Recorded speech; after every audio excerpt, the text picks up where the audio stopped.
안녕하십니까. 저는 서울성모병원 가톨릭혈액병원 림프종센터에서 근무하는 엄기성입니다. 오늘 제가 말씀드릴 내용은 노인성 비세포 비호지킨 림프종의 치료와 관리 방안에 대한 내용입니다. 오늘 그 림프종 중에서도 비호지킨 림프종 그리고 비호지킨 중에서도 이제 비세포 비림프구에 생기는 림프종에 대해서 말씀드릴 건데요. 특히 이제 노인성이란 말을 붙인 건 이 질환이 비호지킨 림프종이 연령이 증가하면서 발생 빈도가 더 올라가기 때문에 특히 이제 고령의 환자들에서 발생 빈도가 높기 때문에 특히 이제 그리고 연세가 드신 분들한테는 또 치료나 여러 가지 면에서 비교적 젊은 환자들과의 치료에 있어서 여러 가지 다른 점이 많습니다. 그래서 그에 대해서 좀 집중적으로 말씀드리고자 합니다. 첫 번째 이제 림프종이라는 병이 어떤 질환인지 이제 좀 아셔야 되는데요. 림프종은 림프구가 악성으로 변해서 과다 정식화해서 종괴, 덩어리를 형성하는 질환입니다. 그래서 림프종이라 부르고요. 이거는 이제 면역 체계에서 발생하는 혈액암입니다. 혈액이라는 것은 이제 물하고 물 위에 떠 있는 혈액 세포, 그중에 백혈구, 적혈구, 혈소판이 떠다니는 것이 혈액과 이제 물이 결정적으로 다른 점인데요. 이 백혈구 중에 백혈구는 종류가 또 이런 과립구와 림프구로 나눠지게 됩니다. 그중에 이제 림프구에서 발생하는 질환이 림프종입니다.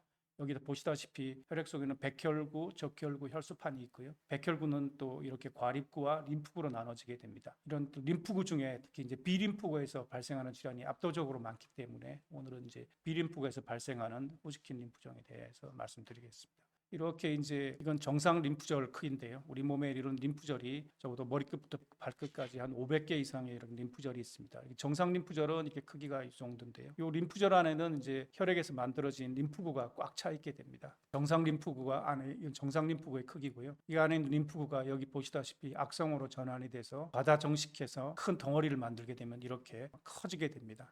이런 걸 이제 정상 림프종과 림프절과 림프종이 발생한 림프절을 이렇게 보여주고 있습니다. 다음 이제 림프계는 이렇게 구성되어 있습니다. 골수 내에서 림프구, 특히 이제 미성숙한 림프구가 처음에 생겨서 성숙 과정을 골수에서 거치게 되고요. 골수에서 이제 성숙한 어른 림프구가 되면 골수를 떠나서 혈액으로 가게 되고 혈액에서 다시 이런 림프절로 가게 됩니다. 이게 우리 몸의 이제 림프절인데요. 림프절은 조금 전에 말씀드렸다시피 림프구가 혈액에서 만들어진 림프구가 꽉 차 있는 게 림프절입니다. 이게 이런 림프절이 머리끝부터 발끝까지 한 500개 이상이 우리 몸에는 림프절이 있습니다. 근데 이 혈액에서는 문제가 없으나 이렇게 이제 림프절에 간 림프구가 악성 변화를 해서 림프절이 커지게 되면 우리가 이제 림프구가 큰 종괴 덩어리를 만든다, 종양을 만든다 해서 림프종이라고 부릅니다. 그럼 림프종은 이런 단일 질환이 아닙니다. 여러 가지 이제 그 특징에 따라서 여러 가지로 분리하게 되고 크게는 이제 호지킨 림프종과 호지킨 림프종이 아닌 나머지를 뚱뚱거려서 비호지킨 림프종으로 나누게 됩니다. 이 호지킨 림프종은 1832년도에 이런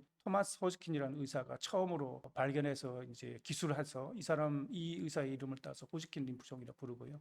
특징을 보면 이 림프절을 떼내서 조직 검사를 보면 이런 세포가 발견됩니다. 이걸 이제 우리가 리드 스턴버그 셀이라고 부르는데요. 모양이 꼭 이제 올빼미 눈처럼 생겼죠. 이런 특징적인 세포를 가진 질환이 호지킨 림프종이고, 근데 나중에 알고 봤더니 이런 림프종은 극소수이고 나머지는 이런 세포가 발견되지 않는 림프종이 대부분이었습니다. 그래서 그 호지킨 림프종이 아닌 나머지를 뭉뚱거려서 안일 B자를 써서 비호지킨 림프종으로라고 불리게 됩니다. 이 호지킨 림프종하고는 차이점은 이런 세포를 보이는 것뿐만 아니라 항암 치료에 극도로 반응이 좋아서 굉장히 이제 생존율이 좋은 그런 림프종이 이제 호지킨 림프종. 그 나머지를 뭉뚱거려서 비호지킨 림프종이라고 부릅니다. 또 호지킨 림프종은 B세포, B림프구에서 만들어지는 B림프구가 암세포가 돼서 림프종이 된 B세포 림프종과 또 T세포, T림프구가 암세포가 돼서 만들어지는 림프종, T세포 림프종으로 나누게 됩니다. B세포라는 것은 B림프구라는 것은 우리가 항체를 만드는 세포가 우리 B세포, B림프구라고 그럽니다. 우리 이제 코로나 백신을 맞으면 코로나 바이러스에 의해서 이제 항체가 만들어지니 안 만들어지니 이제 그런 이야기를 하게 되는데요. 그 항체를 만드는 림프구가 B림프구입니다. B림프구가 T림프구에 비해서 압도적으로 많고요. 거의 8대2 내지 뭐 7대3 정도로 B세포 림프종이 훨씬 더 많습니다. 다시 또 B세포 림프종은 매우 공격적인 림프종, 온순한 림프종 또는 뭐 지연성 림프종이라고 하는데 이 세 가지로 크게 이제 성질에 따라서 이렇게 또 분류하게 됩니다. 대표적인 게 이제 매우 공격적인 림프종의 고등급 하이그레이드 림포마라고 그러는 고등급 림프종, 버킷 림프종이 있고요. 공격적인 A형에는 오늘 주로 말씀드릴 이제 미만성 거대 B세포 림프종, 외투세포 림프종이 있습니다. 그리고 온순한 A형에는 소포성 림프종, 변연부 림프종, 소세포 림프종 림프종 이런 게 있습니다. 오늘 주로 이제 말씀드릴 내용은 미만성 거대 비세포 림프종, 포성 림프종, 변연부 림프종 여기 대해서 주로 말씀을 드리겠습니다. 이제 이런 이제 호지킨 림프종은 이외에 이제 나머지를 다 뭉뚱그려서 비호지킨 림프종이라고 그러는데요. 그럼 비호지킨 림프종은 특징이 머리나 목 부위에 있는 림프절이 커져가지고 주로 이제 증상 우리가 주로 알아차리게 됩니다. 기관지를 압박하게 되면 기관지의 압박에 의해서 기침이나 통증을 유발할 수가 있고요. 그리고 여러 장기를 침범하는 수가 있습니다. 그래서 이제 림프절 이외에 장기를 침범하면 장을 막게 되면 뭐 장폐색, 장의 출혈, 천공이나 이런 걸 발생할 수 있고요. 그러니까 생긴 부위에 따라서 여러 가지 다양한 증상이 나타나게 되고요. 그렇지만 대부분은 이런 림프절 이외를 침범하는 경우보다 림프절 자체를 침범하는 경우가 대부분. 그리고 특징적인 증상으로는 이제 비증상이라고 발열, 야간 발한, 원인 미상의 체중 감소 등의 전신 증상이 나타나는데요. 사실 이제 이런 전신 증상이 나타나는 경우는 뭐 10에서 20% 정도로 드물기는 합니다. 근데 이제 체중 감소는 6개월 동안 특별한 이유 없이, 그러니까 뭐 다이어트를 한다든지 운동을 열심히 해서 체중을 빠지는 그런 자발적인 체중 감소가 아닌 그냥 저절로 10% 이상 체중이 감소한다든지, 예를 들어 특별한 원인 없이 38도 이상의 열이 지속되는 경우, 이게 특별한 원인이라는 것은 뭐 폐렴이라든지 코로나 바이러스의 감염이라든지 독감이라든지 이런 원인이 있는 경우인데요. 그런 경우 원인이 없이 38도 이상의 열이 지속되는 경우를 뜻합니다. 그리고 이제 밤에 잠잘 때 옷이 흠뻑 젖을 정도로 땀이 나는 걸 우리가 이걸 야간 발한이라고 하는데, 이런 게 있을 때 이걸 특징적으로 이제 비심톰, 비증상이라고 합니다. 이런 게 나타날 수도 있는데, 사실은 이제 이런 것보다는 림프절이 주로 목이나 머리 부분에 겨드랑이나 아니면 사타구니에 림프절이 커져서 발견되는 경우가 대부분이고, 이런 비증상을 나타내는 경우는 아주 진행된 경우에 나타나는 경우가 많고, 그래서 한 전체 비호지킨 림프종의 10에서 20%만 이런 비증상이 나타나게 됩니다. 그다음 오늘 이제 주제인 노인성 비호지킨 림프종에 대한 치료에 대한 내용인데요. 그래서 림프종에서 진행하는 노인이라는 건 환자의 연령은 정의로 몇 살부터 노인이라고 하느냐. 국내 노인복지법상으로는 만 65세 이상으로 되어 있고요. 암 치료에서는 우리가 대개 만 70세 이상을 노인이라고 이야기를 합니다. 그래서 특히 이제 최근에는 이제 조혈모 세포 이식도 원래는 65세까지 보험급여가 되다가 지금은 이제 70세 미만까지 보험급여가 확대가 된 상태입니다. 여기다 보시면 70세 이상 유럽 종양학회, 그다음에 뭐 자가조혈모소 급여 기준도 다 70세 이상을 지금 이제 노인으로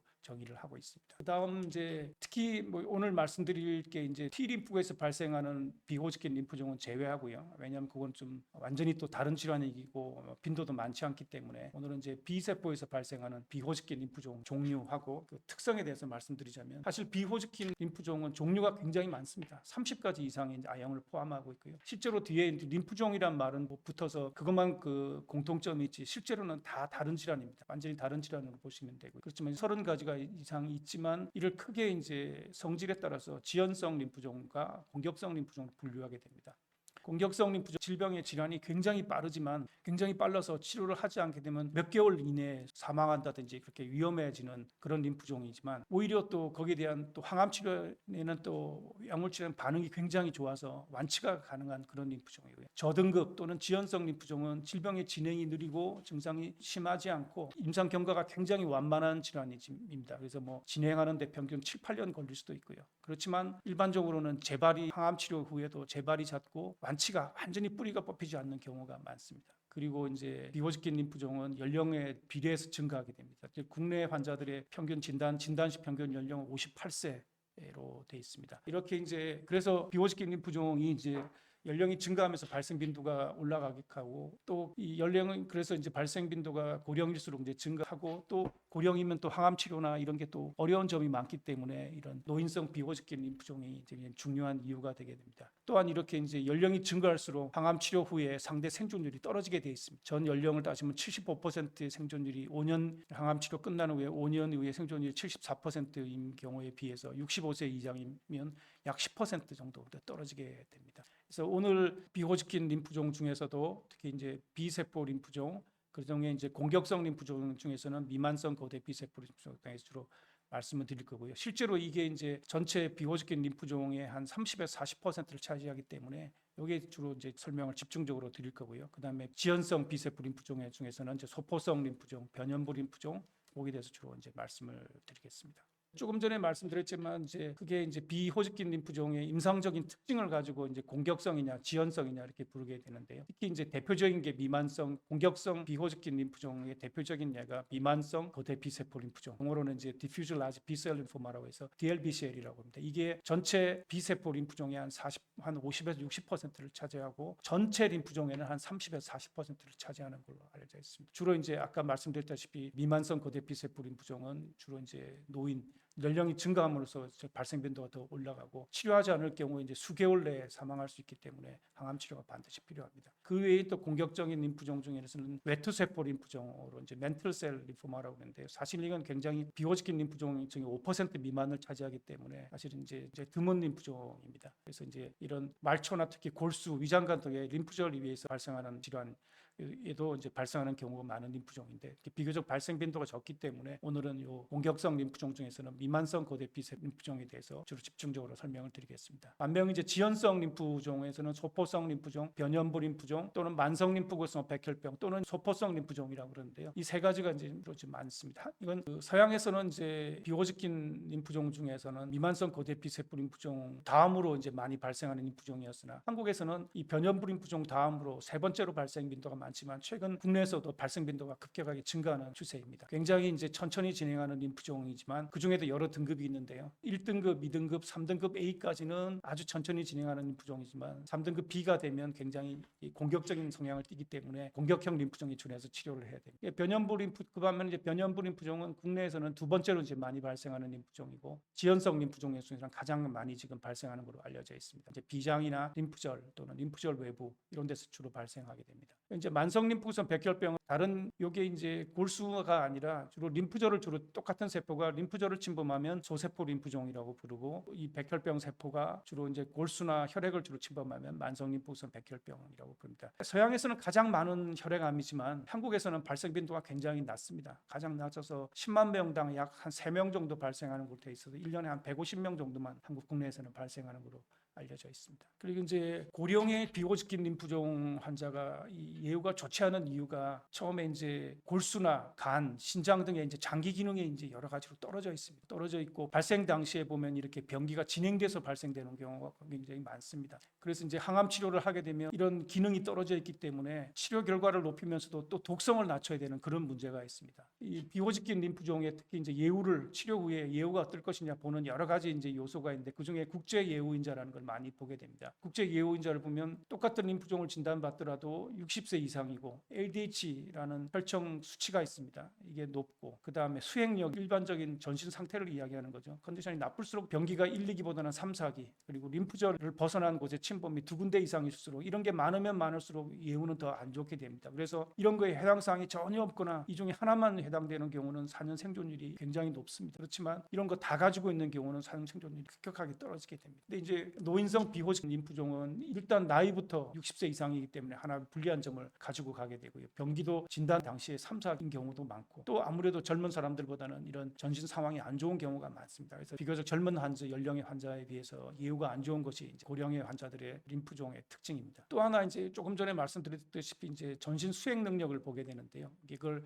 이콕이라는 점수를 가지고 많이 평가를 하게 됩니다. 이콕 점수가 이제 높으면 높을수록 안 좋은 건데요. 0점이면 아무 증상이 없고 발병 이전이나 일상생활을 똑같이 할 수 있는 경우고요. 4점이면 일상생활이 거의 불가능해서 침대에서 거의 하루 24시간 보내는 경우를 뜻하고 그리고 이제 적어도 우리가 이제 치료를 할 수 있는 경우가 이제 이콕 1점 약간의 증상이 있지만 발병 이전에 일상생활 중 아주 격한 운동, 노동 이외에는 모든 걸 할 수 있는 경우 그래서 요 0 내지 1 정도의 경우에 이제 치료에 제한 없이 할 수가 있고요. 그 다음에 2 정도는 일상생활은 가능하지만 작업은 불가능하고 일과 시간의 50% 이하를 침상에서 보내는 정도의 컨디션 되면 우리가 항암 치료를 한번 고려를 해볼 수가 있습니다. 이렇게 이제 점점 점수가 높아지는 경우는 항암 치료에 의해서 부작용 합병증도 높고 치료에 대한 반응이 안 좋은 경우가 많아서 대개는 이제 이렇게 되면 항암 치료에 이제 제한이 생기게 됩니다. 그래서 그걸 평가하는 중요한 지표가 이콕 점수라는 게 있습니다. 이제 똑같은 질환을 진단받더라도 고령의 환자들을 위해서는 여러 가지를 이제 고려해야 됩니다. 항암 치료를 해서 오히려 이득이 있을 것이냐, 아니면 손해를 볼 것이냐, 무장합병증이 더 많기 때문에 그런 걸 평가하는 걸 이제 종합적으로 이제 평가해야 됩니다. 그래서 신체 능력 저하 또는 인지 기능 저하, 또 고령일수록 고혈압이나 뭐 고지혈증, 당뇨라든지 이런 동반 질환이 많기 때문에 이런 게 또 있는지, 그리고 이런 동반 질환이 많기 때문에 여러 가지 약이 이제 복용하고 있습니다. 이 약이 항암 치료하는데 여러 가지 저해 요소가 되지 않을지 그런 것도 고려를 해야 되고, 당연히 이제 예를 들어서 고령이 될수록 치아가 부실해서 영양 상태가 안 좋은 경우도 많고 그런 경우도 따져야 되고요. 또 고령이 되면 또 뭐 우울증이나 이런 신체 능력이 저하됨에 따라서 신체 능력 저하가 우울증으로 연결되는 경우도 많습니다. 이 우울증이 있으면 또 항암 치료에 굉장히 부정적인 영향을 미치기 때문에 이 모든 것을 고려해서 항암 치료를 과연 받는 게 도움이 될 것이냐 아닐 것이냐를 결정을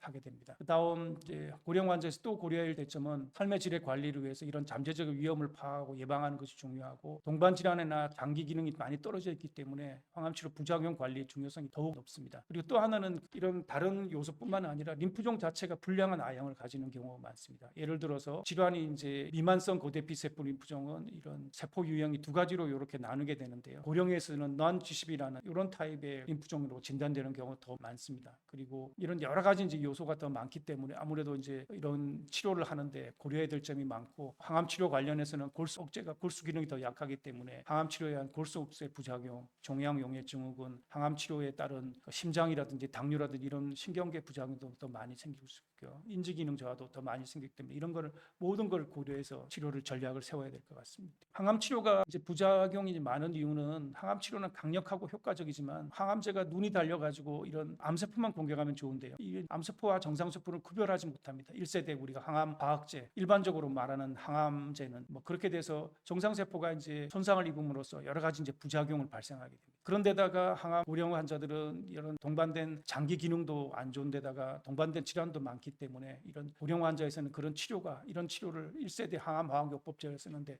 상당히 제한이 있게 됩니다. 그래서 항암제를 쓰더라도 치료 용량을 더 줄여야 되는 거죠. 부작용을 줄이기 위해서. 그렇게 되다 보면 아무래도 항암 치료 효과가 더 떨어지게 됩니다. 근데 지금은 이제 조금 더 발전을 해서 표적 항암제나 면역 항암제가 개발이 되어 있습니다. 암의 원인 물질, 즉 표적 물질만을 겨냥하는 치료제죠. 그리고 정상 세포도 여기 보면 암 원인 물질이 있으면 여기만 공격하는 약들입니다. 그래서 정상 세포를 100% 안 건드리는 건 아니지만 비교적 적게 공격하기 때문에 정상 세포 타격이 적기 때문에 아무래도 이제 부작용이 줄어들게 되고, 그 반면 효능은 저대로 유지가 되는 거죠. 또 이제 그다음 요 최근에는 이제 우리 몸의 면역 세포들을 이용한 면역 체계를 이용해서 암세포를 치료하는 겁니다. 우리 몸의 이제 면역 체계는 외부에서 들어오는 세균, 곰팡이, 바이러스만 공격하는 게 아니라 우리 몸에 새로 생긴 암세포도 원래는 이제 공격을 해서 이물질로 이종세포로 판단해서 원래는 이제 제거를 해야 됩니다. 그러나 이제 그런 기능을 회피해서 이제 암이 생기게 되는 거죠. 그래서 우리 몸의 면역 체계를 변형을 시켜서 다시 이제 우리 몸의 암세포를 공격하게 되는 그런 게 이제 면역 항암제입니다. 이런 약들이 이제 아무래도 정상세포 공격은 100% 안 하는 건 아니지만 비교적 이런 1세대 항암 화학요법제보다는 공격을 이제 손상을 덜 입히기 때문에 부작용을 감소시키고 또 치료 효과는 거의 유지시키거나 또 상승시킬 수 있기 때문에 주로 이제 이런 2세대나 3세대 표준 면역 항암제들을 더 많이 고령의 환자들한테는 더 많이 적용시켜야 합니다.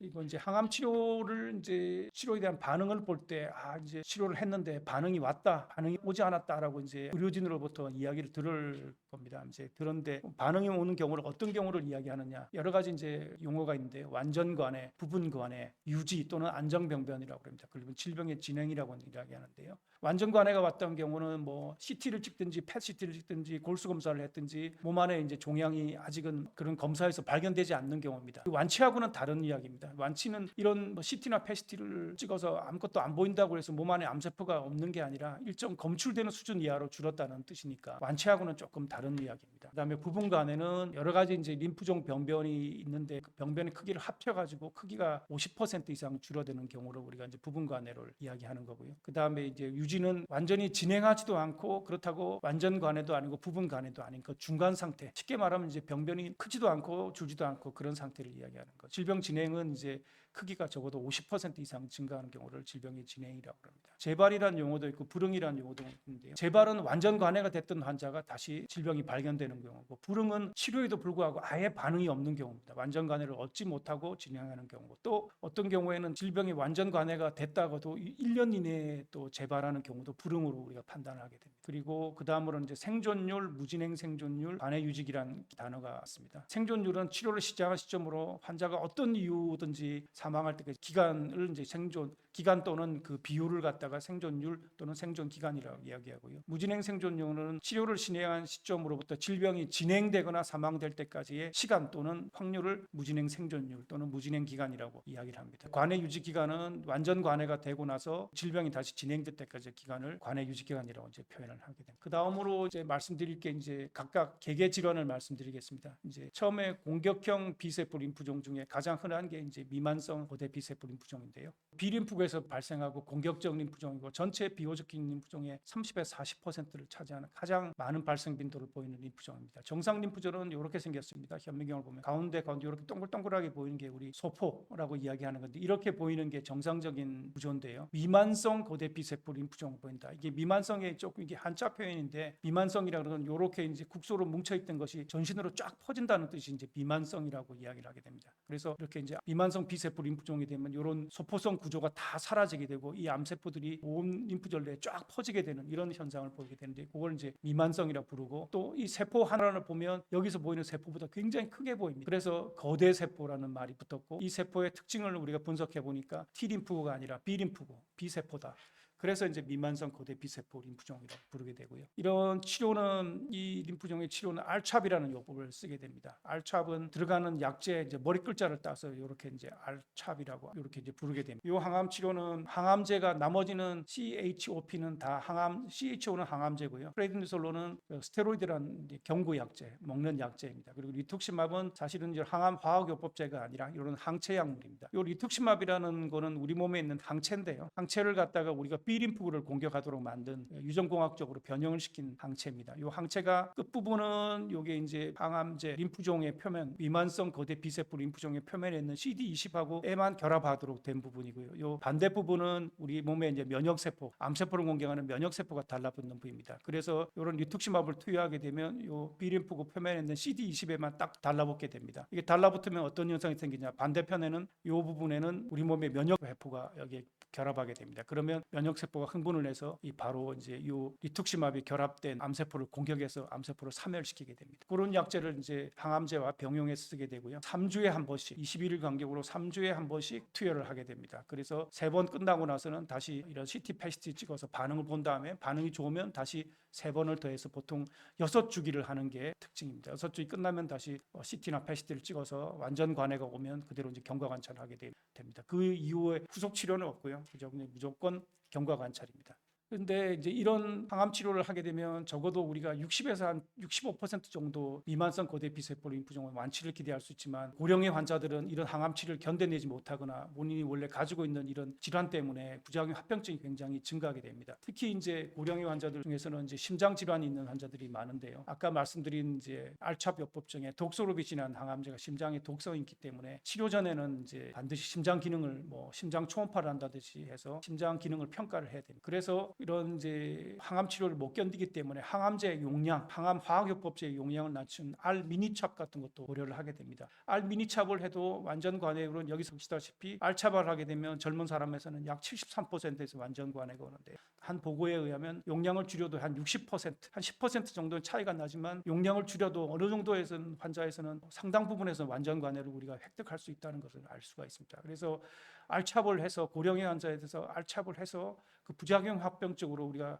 크게 이제 손해를 보는 것보다 오히려 용량을 줄여서 조금 더 안전하게 항암 치료하는 것도 고려가 되고 있습니다. 전체적인 생존율은 알미니찹을 하면 알찹보다는 무진행 생존율이나 전체 생존율보다 좀 낮기는 낮지만 상당수에서 그래도 완치를 우리가 기대를 할 수가 있습니다. 여기 보면 2년째 봐도 우리가 항암 치료 끝난 후에 기간인데요. 24개월째 봐도 거의 한 50% 이상에서 알미니찹을 해도 진행하지 않고 생존하고 있는 걸로 봐서는 너무나 고령의 환자한테서 항암제 용량을 높여서 정식 그냥 알찹을 해서 부작용 합병적으로 환자를 잃는 것보다는 항암제 용량을 줄여서 하는 것도 상당수에서 우리가 완치를 기대할 수 있기 때문에 이렇게 줄여서 하는 것도 한 가지 고령의 환자한테서는 한 가지 치료 전략이라고 볼 수가 있겠습니다. 그리고 이제 이런 그 국제 예우인자도 이제 있지만 새로 나온 국제 예우인자를 보면 역시 이제 고령일수록 그다음에 혈액 LDH 수치가 높을수록 병기가 3, 4기일수록 림프절 이외의 병변이 2군데 이상일수록 전신 상태가 진단 당시 전신 상태가 안 좋을수록 이제 점수가 안 좋을수록 예우가 안 좋은데요. 예를 들어서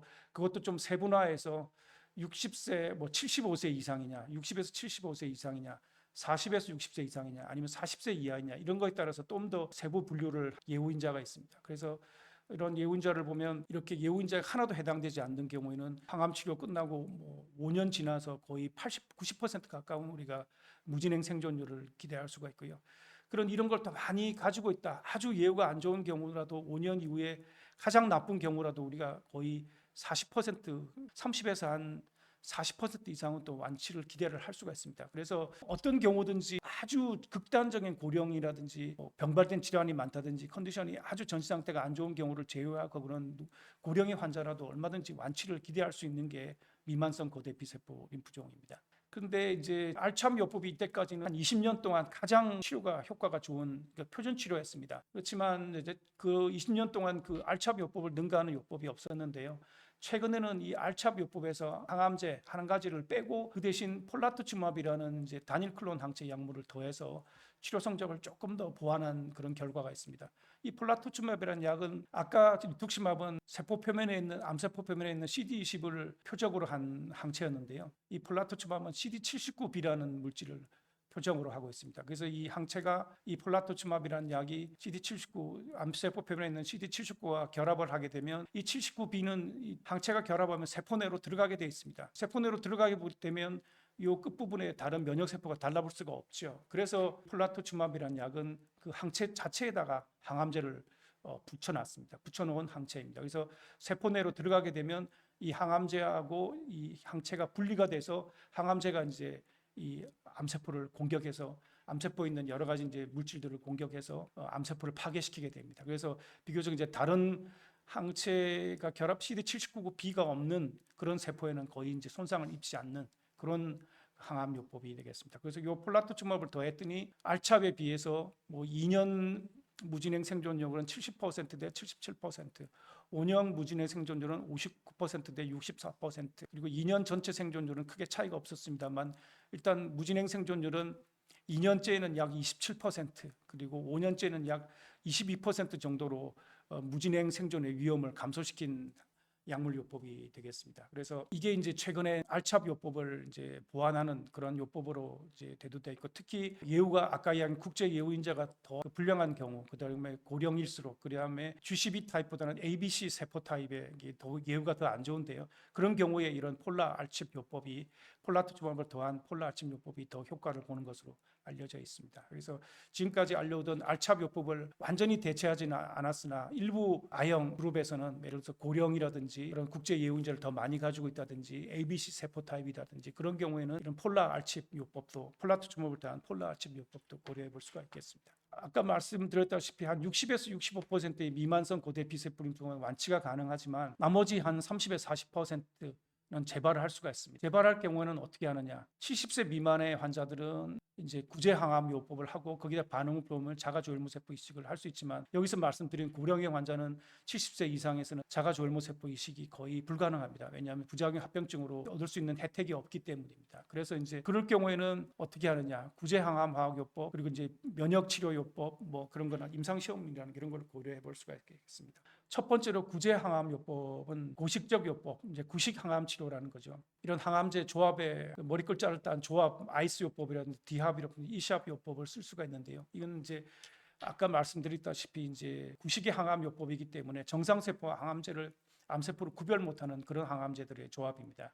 그래서 아무래도 부작용 합병증이 많기 때문에 고령의 환자들한테는 부적합한 경우가 많습니다. 그리고 이제 비급여 면역 치료 요법으로는 이제 면역 치료라는 게 결국은 암세포 표면에 있는 물질을 타겟으로 해서 면역 치료를 하기 때문에 일종의 표적 치료입니다. 그래서 지금 현재 이제 항체 요법으로는 이제 만주비, 타파시타맙과 폴라이비, 폴라토츠맙을 병용한 요법들이 이제 많이 쓰이고 있습니다.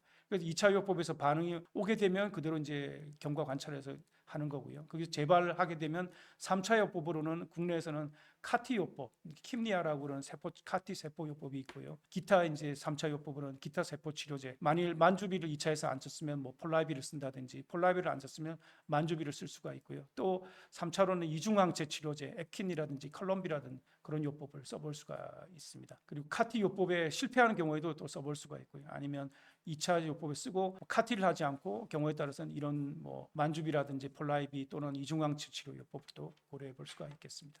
근데 이제 자가주혈모세포 이식은 뭐 고령의 환자한테서는 불가능한 요법이지만 보강도 이제 구제항암 요법을 한 다음에 관해가 되면 유지요법을 해볼 수가 있고, 국내에서는 이제 70세 이하의 환자에게 보험급여가 되고, 또 이제 항암 치료에 이제 구제항암 요법에 관해를 보이는 경우에 한에서만 시행해 볼 수가 있기 때문에 고령의 림프종 환자한테는 적용하기가 좀 어려운 요법. 그다음 이제 자가 이식이 안 되는 이제 고령의 환자들한테 구체적으로 각각의 치료에 대해서 조금 알아보도록 하겠습니다. 아까 말씀드렸다시피 구제항암 요법, 이제 고식적 항암 요법, 이제 이게 구식의 항암 요법이죠. 그 백금 기반, 백금 제제, 플라티늄이란 백금 기반 요법인데 이건 다 급여가 되는 요법인데, 아까 몇 가지 말씀드렸다시피 디합, 아이스, 이샵 같은 게 대표적인 요법이죠. 장점은 빠르게 분열되는 혈액암 치료에 적합하지만 보험급여도 되고 저렴하지만, 단점은 이 항암제들이 정상세포와 암세포들을 구별 못하고 무차별로 공격하기 때문에 정상세포를 공격함으로 생기는 부작용들이 많습니다. 이런 이제 부작용이 있을 수가 있고요. 또 골수 기능 억제가 특히 이제 고령의 환자들한테는 문제가 됩니다. 고령의 환자들은 이제 골수 기능이 억제된 경우가 많기 때문이에요.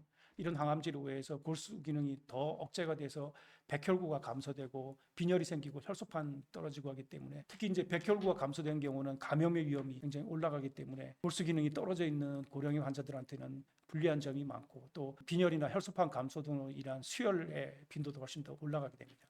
따라서 이런 경우에는 대개 2주 이상의 입원이 필요한 그런 문제점이 있습니다. 그런 여러 가지 다양한 부작용이 있다는 걸 말씀드렸고요. 그런 게 아니고 이제 고식적 요법이 아닌 타파시타막 같은 이제 그런, 여기가 이제 암세포 표면에 달라붙은 이 항체입니다. 항체인데 암세포와 결합하는 부위 빼고 요 반대 부분에는 우리 면역세포가 이제 결합을 해서 요 암세포를 죽인다고 그랬죠. 여기가 면역세포인데요. 면역세포와 결합하는 부위를 조금 변형을 시켜서 훨씬 더 이 면역세포가 더 잘 달라붙어서 암세포를 더 잘 죽일 수 있게 하고, 또한 리날리도마이드라는 이런 면역세포 기능을 더 향상시킬 수 있는 그런 약제와 병용을 해서 항암치료 효과를 높인 약제입니다.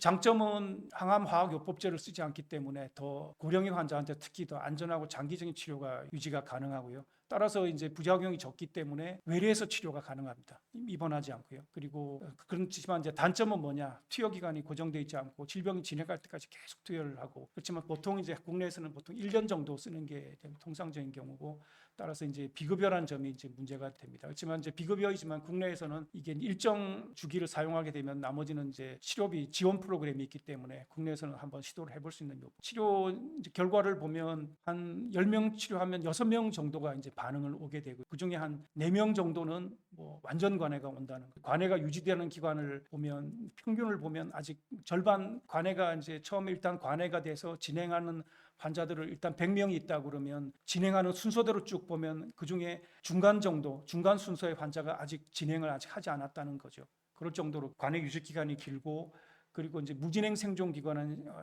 약 1년 정도 되는 것으로 알겠습니다.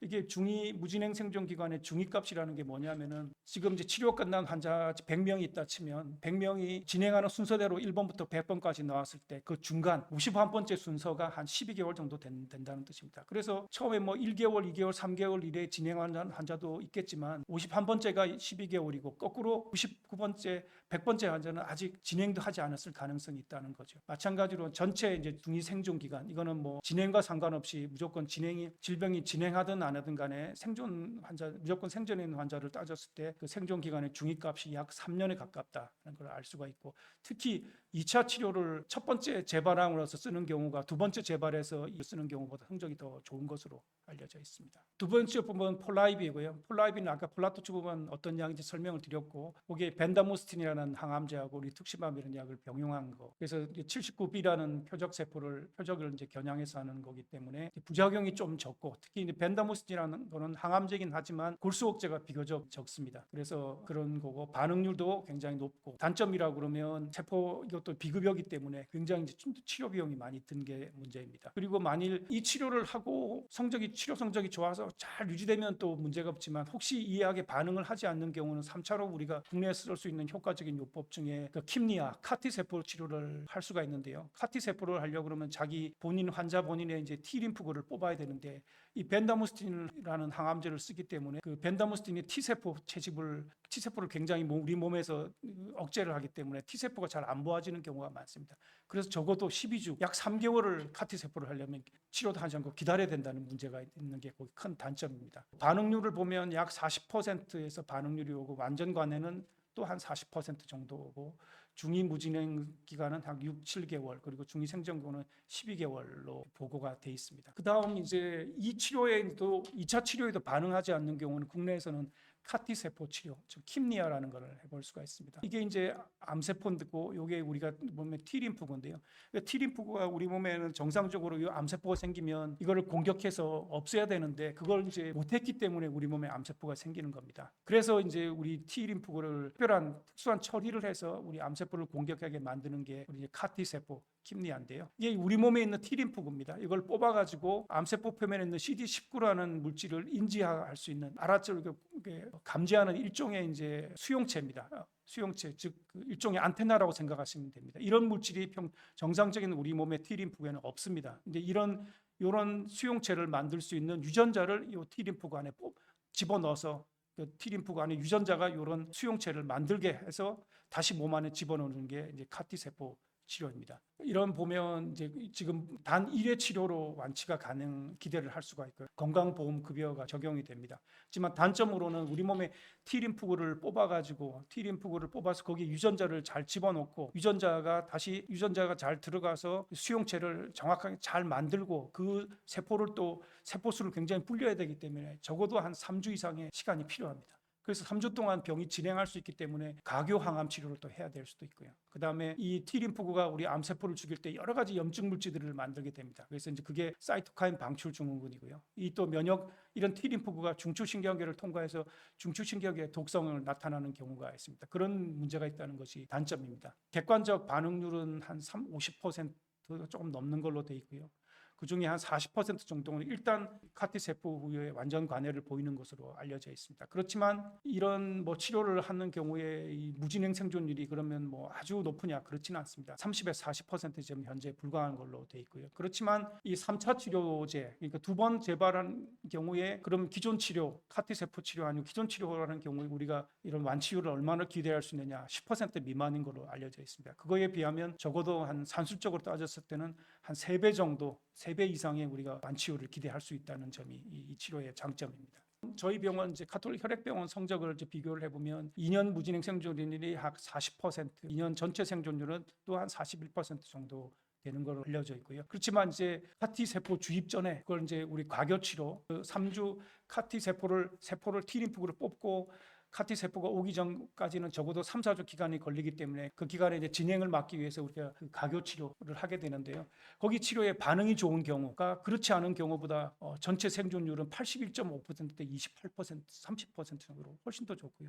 무진행 생존율도 75%에 달해서 그리고 재발률도 훨씬 더 낮은 것으로 알려져 있고 사망률 또한 높은 것으로 알려져 있습니다. 그래서 치료 성적은 일반적으로 30에서 40%라고 이야기를 하지만 카티 세포 이후에 아주 반응이 좋은 경우는 우리가 무진행 생존율을 거의 70% 이상 우리가 기대를 할 수 있다는 거죠.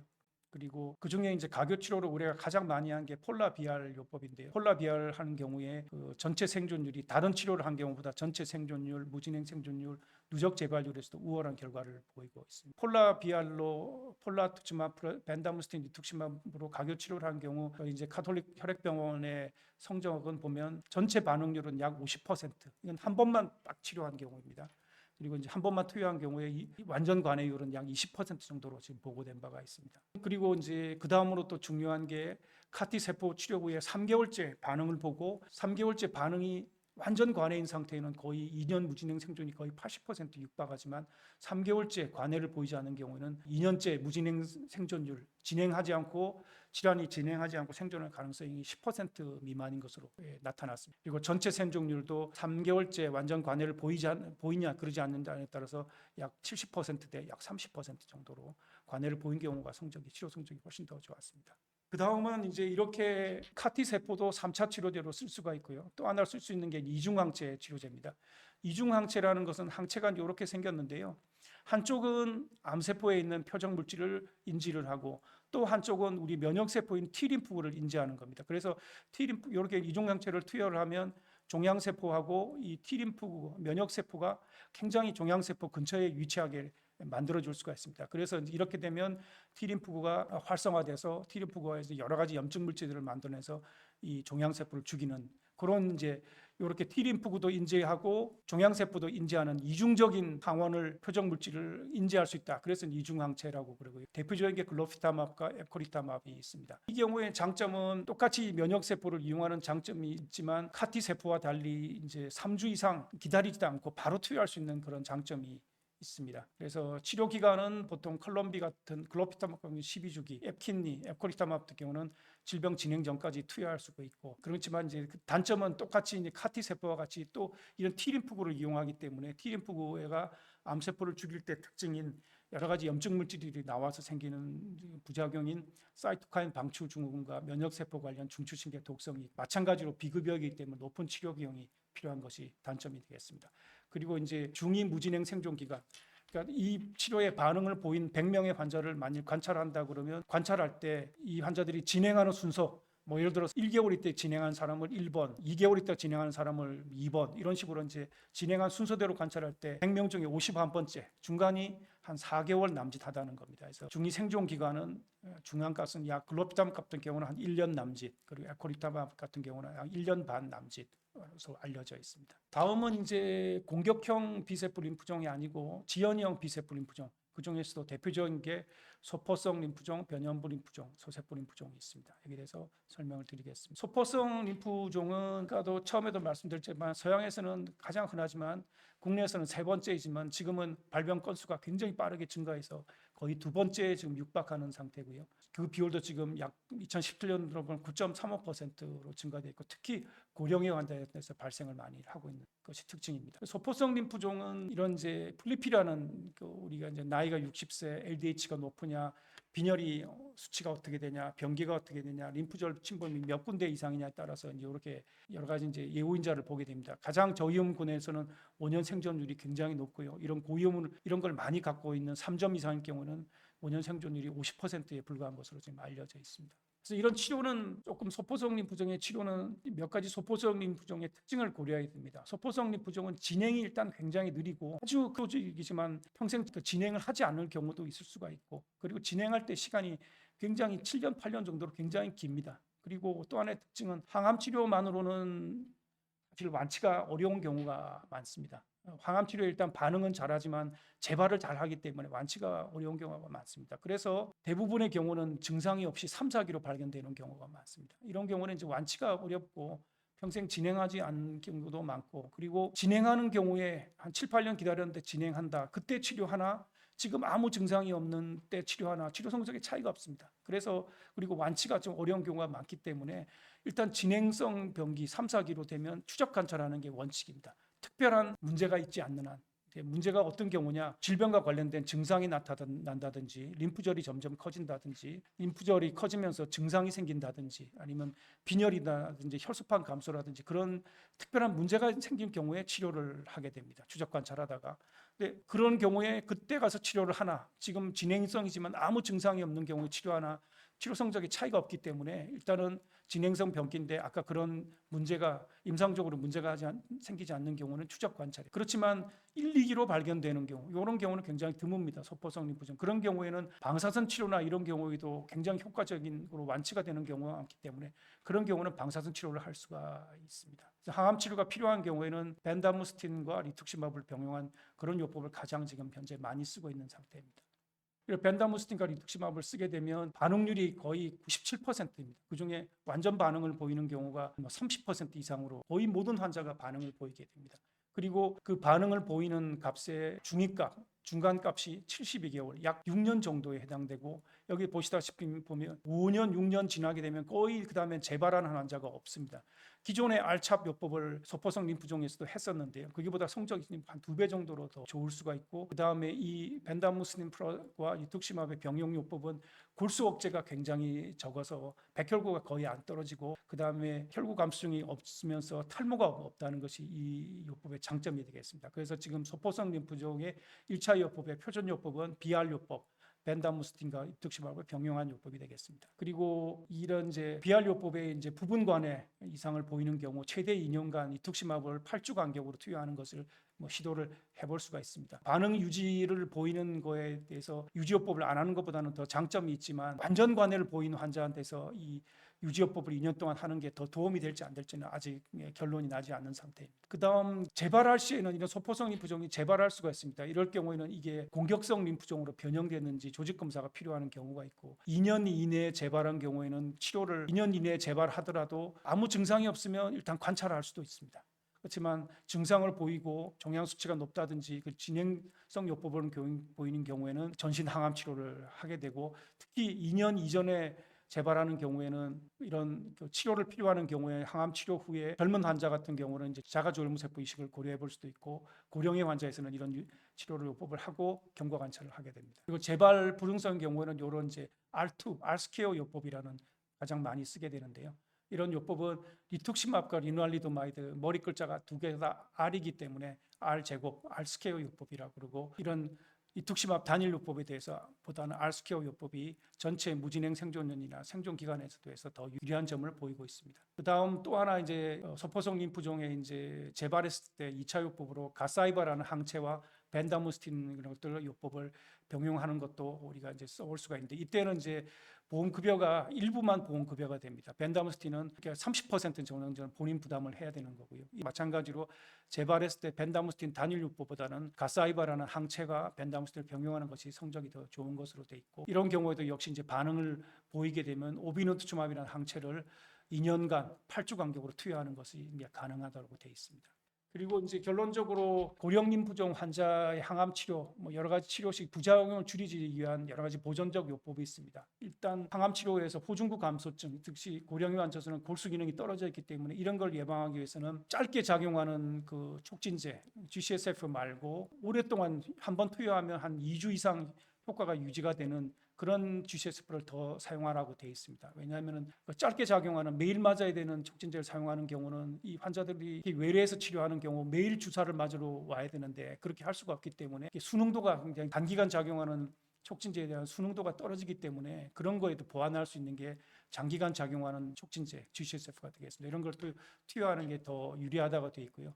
또 림프구 감소증이 발생하면 여러 가지 이제 감염이 발생할 수 있고, 특히 B형 간염이나 대상포진이 재활성화될 수 있기 때문에 예방 백신을 만든다든지 B형 간염 예방을 다 해야 되고요. 그리고 폐포자충이나 이런 경우에는 박테림이라는 항생제를 투여하는 것이 좋다고 되어 있습니다. 그리고 혈소판 감소, 역시 이제 고령의 환자들은 혈소판 골수 기능이 떨어져 있기 때문에 혈소판 감소증이 더 잘 발생할 수 있습니다. 그래서 혈소판 수용 작용제, 혈소판 증가를 촉진할 수 있는 여러 가지 작용제를 사용하는 것도 고려해야 되고요. 마찬가지로 골수 기능 저하가 떨어진 관련된 빈혈은 또 피로와 연결되어 있기 때문에 여러 가지 적혈구 생성 자극인자 이런 거를 쓰는 것이 삶의 질이나를 향상시키고 수혈 감소량을 줄일 수 있는 것으로 되어 있습니다. 또한 항암 치료가 결국 이제 비림프구를 공격하는 비림프구가 암이 생긴 경우이기 때문에 비림프구를 공격하는 여러 가지 치료를 하면 비림프구가 항체를 만들어내기 때문에요. 이 항체를 우리가 이제 감마 글로뷸린이라고 합니다. 그런 게 떨어지는 경우가 많습니다. 그런 경우에 이제 중증 감염과 관련된 경우가 많기 때문에 이런 중증 감염을 막기 위해서 이런 항체 요법, 면역 글로불린을 갖다 투여하는 것도 고려해 볼 수가 있겠습니다. 그리고 조기 사망과 종양용의 주의를 줄이기 위한 사전 치료, 예를 들어서 이제 이 종양용의 증후군이라고 암세포가 너무 많음으로써 암세포에서 나오는 노폐물이 콩팥을 망가뜨리는 경우가 있습니다. 그런 경우에 이제 요산, 노폐물 중에 중요한 그 성분이 요산인데요. 그런 요산이나 이런 걸 감소하게 하는 여러 가지 치료, 그다음에 충분한 수액을 줘서 예방하는 것이 필요하고, 이런 고위험군에서는 특히 미만성 거대 비세포 림프종이나 이런 군에서는 예방이 특히 중요하겠습니다. 또 고령의 환자에서는 자체로 인한 인지기능 저하 또는 우울증이 많이 발생하게 됩니다. 그런 우울증도 생존율에 그는 지대한 영향을 미치기 때문에 진단 당시 선별검사, 스크리닝에서 이런 우울증이 있는지 잘 판단을 해야 될 거예요. 심혈관 질환, 특히 이제 고령의 환자들은 심혈관 질환이 아마 빈도가 높기 때문에 심장에 영향을 미치는 이런 안스라사일린클린계 항암제를 투여할 때 자심실, 그 심장 기능을 면밀히 관찰해야 되겠습니다. 그렇지만 이런 경우에 이제 50% 또는 뭐 80% 이상, 80%를 이런 감량을 해도 비슷한 치료 결과를 오히려 부작용을 줄이면서 비슷한 치료 결과를 가져왔다는 결과가 많기 때문에 이런 심장의 기능에 문제가 있는 경우는 안스라사일린클린계 항암제 감량을 고려를 해야 되겠고요. 특히 이제 또 항암 치료 림프종에 대해서 비림프구 림프종에서는 스테로이드라는 호르몬제를 가장 많이 쓰는데요. 호르몬제를 쓰게 되면 근육 위축이나 이와 관련된 낙상이 생기고 있고, 낙상이 생기게 되면 고령의 환자에게서는 굉장히 여러 가지 다양한 문제를 발생하게 됩니다. 그래서 이런 스테로이드를 사용하는 걸 제한해야 되겠고, 또 2차 스테로이드가 2차 당뇨를 유발하기 때문에 이런 스테로이드 사용을 굉장히 신중하게 생각해야 되겠고요. 그리고 이런 걸 빨리 쓰더라도 빨리 중단하는 것을 고려를 해야 되겠습니다. 그래서 이런 스테로이드 사용에 따른 근위축에 따른 이제 근력 저하를 줄이기 위해서, 피로나 우울증을 줄이기 위해서 신체 운동을 같이 하는 것이 표준 치료로 지금 고려되고 있습니다. 마지막으로 이제 고령 림프종 환자에서 건강 관리, 고령의 환자들은 여러 가지 이제 젊은 환자들보다 다른 점이 많기 때문에 여러 가지 이제 건강 관리 전략을 생각해야 되겠는데요. 첫 번째 이제 치료 전략으로는 표준 치료를 하되 면역 항암 치료라든지 이런 표적 치료와 병용하는 것을 적극적으로 고려를 해야 되겠고, 실제로 70세 이상 환자한테도 치료를 완료한 경우에 완전 관리율이 굉장히 높은 것으로 알려져 있습니다. 특히 또 고령의 환자들은 항암제 부작용으로 민감하기 때문에 용량 조절하는 것 고려를 해야 되고, 감염 등 합병증 예방을 위한 여러 가지 교육이 하는 것이 필요합니다. 두 번째로 감염 예방 및 면역력 강화를 위해서 백신 접종을 한다든지 생활 습관 개선을 한다든지 충분한 면역력 유지를 위해서 균형적인 식사, 충분한 수면, 스트레스 관리를 통한 것이 필요합니다. 생활 습관으로는 금연과 금주가 절대적으로 필요하고요. 유해 물질의 노출을 최소화하는 것도 필요하고, 건강한 체중 유지, 비만은 여러 가지 문제를 일으키기 때문에 적절한 체중 유지를 해야 되고, 이를 위해서는 유산소 운동, 특히 고령에서 오히려 이제 뭐 역기나 아령을 든다든지 이런 뭐 아주 극단적인 거기까지는 가지 않더라도 근력 운동이 오히려 고령의 환자한테는 더 중요하다고 말씀드릴 수가 있겠습니다. 항암 치료 끝난 후에도 정기 검진 받는 것이 중요합니다. 왜냐하면 항암 치료를 받게 되면 항암 치료를 받지 않는 경우에 비해서 2차 암 발생 빈도가 더 높기 때문에 이런 경우를 예방하기 위해서 미리 건강 검진도 하게 되고, 자기 진단도 여러 가지 이제 림프절이 다시 커지는지 자기 진단하는 것도 필요하고요. 그다음 당뇨, 고혈압, 고지혈증의 발생 빈도가 아무래도 고령의 환자들이 많기 때문에 이런 그 동반 질환이 항암 치료 후에 또는 전후의 치료 성적에 지대한 영향을 미칠 수 있기 때문에 이런 동반 질환에 대한 철저한 조절도 필요하게 됩니다. 그리고 전문 의료진과의 협력, 경험이 풍부한 의료진과 상담하고 개별 맞춤 치료들도 세우고, 그리고 이제 치료 과정에서 발생하는 부작용이나 합병증에 대해서 가족이나 간병인에 대해서 충분한 교육이 필요합니다. 이상으로 제가 준비한 내용은 여기까지였습니다. 경청해 주셔서 감사합니다.